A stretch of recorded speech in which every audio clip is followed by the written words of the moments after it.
Pansamantalang itinigil ang operasyon ng LRT-1 matapos muntik masagasaan ng tren ang isang babae.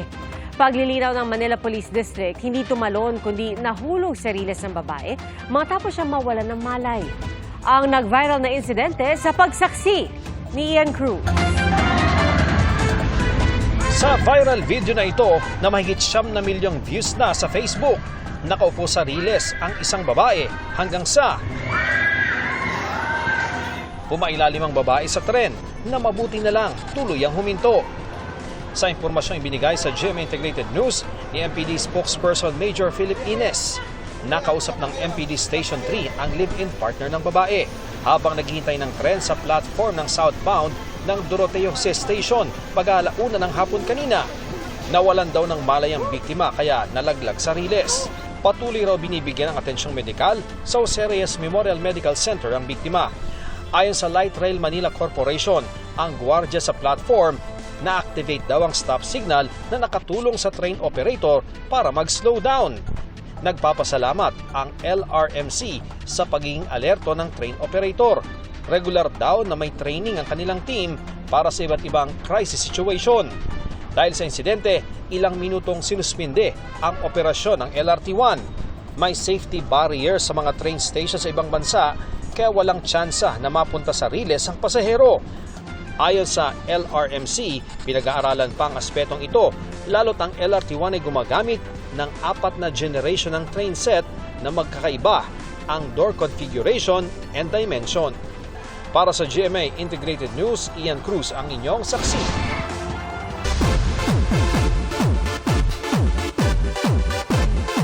Hot topic ngayon kung magkakaroon na ba ng reunion comeback ang iconic K-pop group na 21.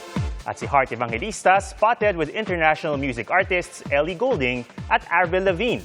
Ating saksihan. Queens spotted this Paris Fashion Week.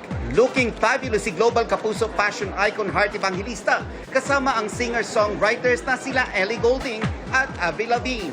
Elegante si Heart in her gold rose metal and crystal top habang nanonood ng fashion show para sa isang luxury brand. Nakachika pa niya si Ellie while on front row. Are you ready for the time of your life? Magbabalik Pilipinas ang R&B superstar na si Neo for his Champagne and Roses tour. Sana you're not so sick of love songs dahil this October na yan. Ilan sa hit songs ni Neo ay ang Miss Independent, Closer at iba pa.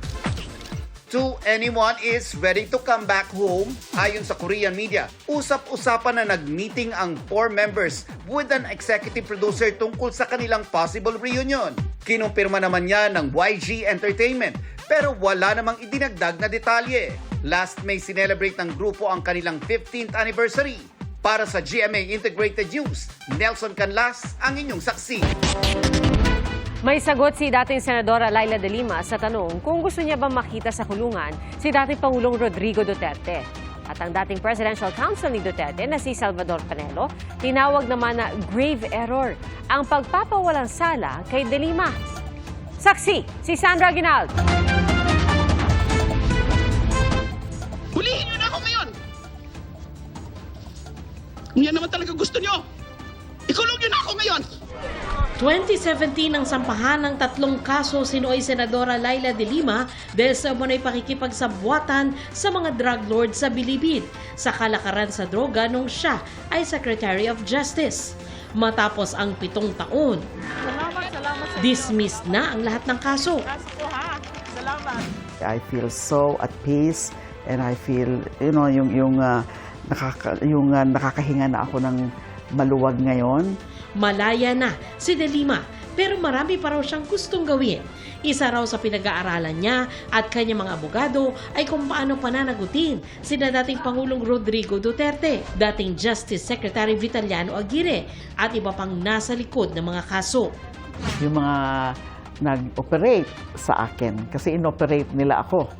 Diba? And pinilit nila yung mga believed witnesses ng mga inimbento lang yung mga kwento tungkol sa pagkakasangkot sangkot ko di umano sa illegal drug trading inside the Bilibid. Ang mga akusasyon laban sa kanya nakaapekto raw sa kanyang imahe, kaya sisikapin daw niyang marinig ng publiko ang kanyang panig. May nilinaw rin ang dating senadora kaugnay sa kanyang dating bodyguard na si Ronnie Dayan na minsan na niyang inaming nakarelasyon niya noon. Co-accused ni De Lima si Dayan sa drug cases na napawalang sala na rin.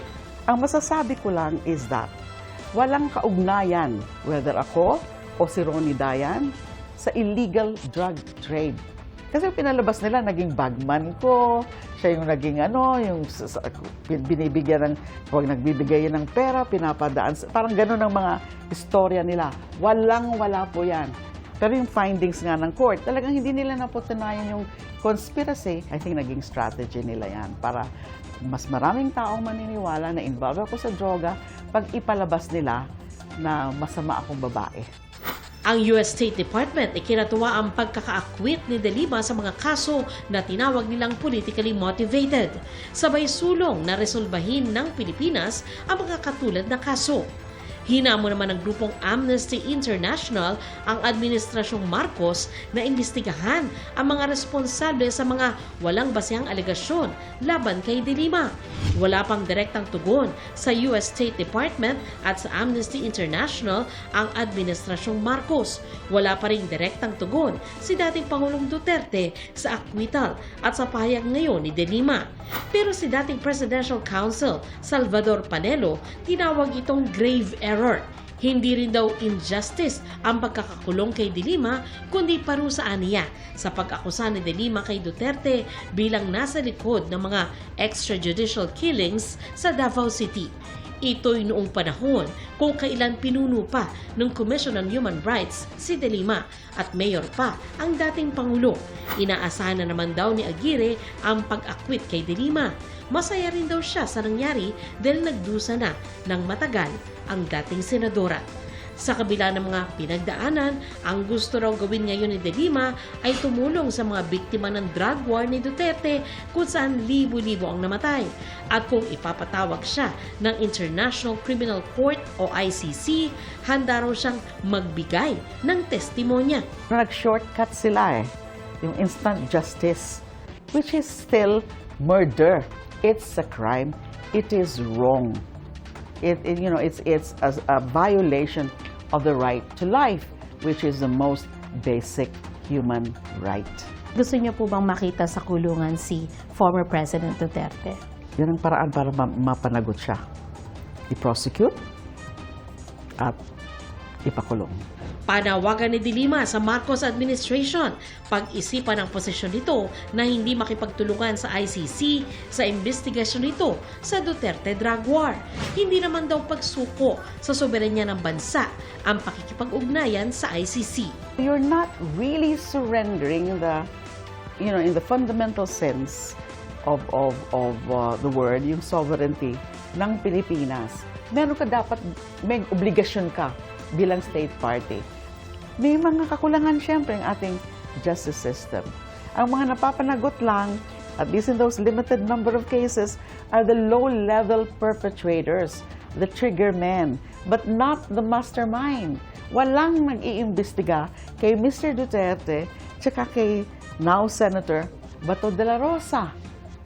And yun ang focus ng ICC. Sa ngayon, wala pa daw siyang planong tumakbo sa kahit anong posisyon sa 2025 midterm elections. Pero nagsisilbi siya ngayong spokesperson ng Liberal Party. Para sa GMA Integrated News, ako si Sandra Aguinaldo, ang inyong saksi. Ligtas at nakatigil na sa isang pantala ng mga Pilipinong sakay ng MV Transworld Navigator ang barkong inatake ng grupong Houthi sa Red Sea kamakailan. Hinintay nila ang pagsundo ng gobyerno. Inanunsyo naman ng Department of Migrant Workers ang pagbabawal sa pagsampa ng mga Pinoy sa ilang barkong dumaraan sa Red Sea. Para yan sa mga barkong pagmamayari ng mga kumpanyang humahawak sa tatlong barkong unang inatake ng grupo, ang MV Galaxy Leader, MV True Confidence at MV Tudor. Ang mga lalabag hindi nabibigyan ng permit na kumuha ng mga Pinoy seafarer. Para sa iba pang barkong daraan sa Red Sea at Gulf of Aden, maaring tumangging sumampa ang mga Pinoy gamit ang right to refuse sailing. Ngayong Day of the Seafarer, binigyang pugay sa Rizal Park ang kabayanihan ng mga Pilipinong marino, kabilang ang 2 namatay sa pag-atake sa MV True Confidence. Naperwisyo ng baha ang ilang lugar sa Davao City. Abot bewang ang baha sa isang subdivision sa Barangay Balyok matapos umapaw ang tubig sa creek. At sa Barangay Bangkas Heights naman, halos hindi na matanaw ang tulay sa pagragasan ng tubig. 3 pamilya ang inilikas doon at sa tala ng CDR-RMO, 2 barangay pa ang naapektuhan ng baha. Nagka-landslide rin sa Mulaves, Zamboanga del Sur matapos ang malakas na buhos ng ulan. Walang sugatan sa insidente pero isang bahay ang nasira at isang kambing ang natabunan ng lupa. Nababahala ang grupo ng mga consumer at senior citizens sa mga insidente ng hacking sa bansa. Ang madalas pa naman na binibiktima ng mga scammer, mga senior. Saksi, si Rafi Tima. Nagsimula sa mga government agencies. Ngayon, mga pribadong kumpanya naman ang sunod-sunod na biktima ng data breach at hacking. Kaya ang ilang consumer groups, maging ang DTI, nababahala na sa pwedeng gawin sa mga impormasyong nakuha ng mga hacker. Involved po dito ang mga sensitive information ng ating mga consumers at nakakabahala po yan. Nakikipag-ugnayan na raw ang DTI sa National Privacy Commission para mabilis na maipasa ang mga reklamong kanilang natatanggap bunsod ng data breach. 11 million data subjects ang nakuha sa Jollibee Food Corporation kasama ang pangalan, date of birth at senior ID ng kanilang mga customer. Sa naunang pahayag, sinabi ng Jollibee na nagpapatupad na sila ng enhanced security measures para protektahan ang kanilang kumpanya. Nagsagawa na rin daw sila ng investigasyon para malaman ang lawak ng insidente. Una namang tinamaan ng data breach ang healthcare provider na MaxiCare kung saan 13,000 customer records ang na-expose. Ayon sa MaxiCare, nagsasagawa na raw sila ng emergency measures para siguruhin ang privacy ng kanilang mga miyembro. Nagsasagawa na rin daw sila ng sariling investigasyon. Ang Senior Citizen Party List nababahala sa insidente lalo pat pwedeng ma-access ng mga kawatan ang record ng mga senior citizen na madalas tina-target ng mga scammers.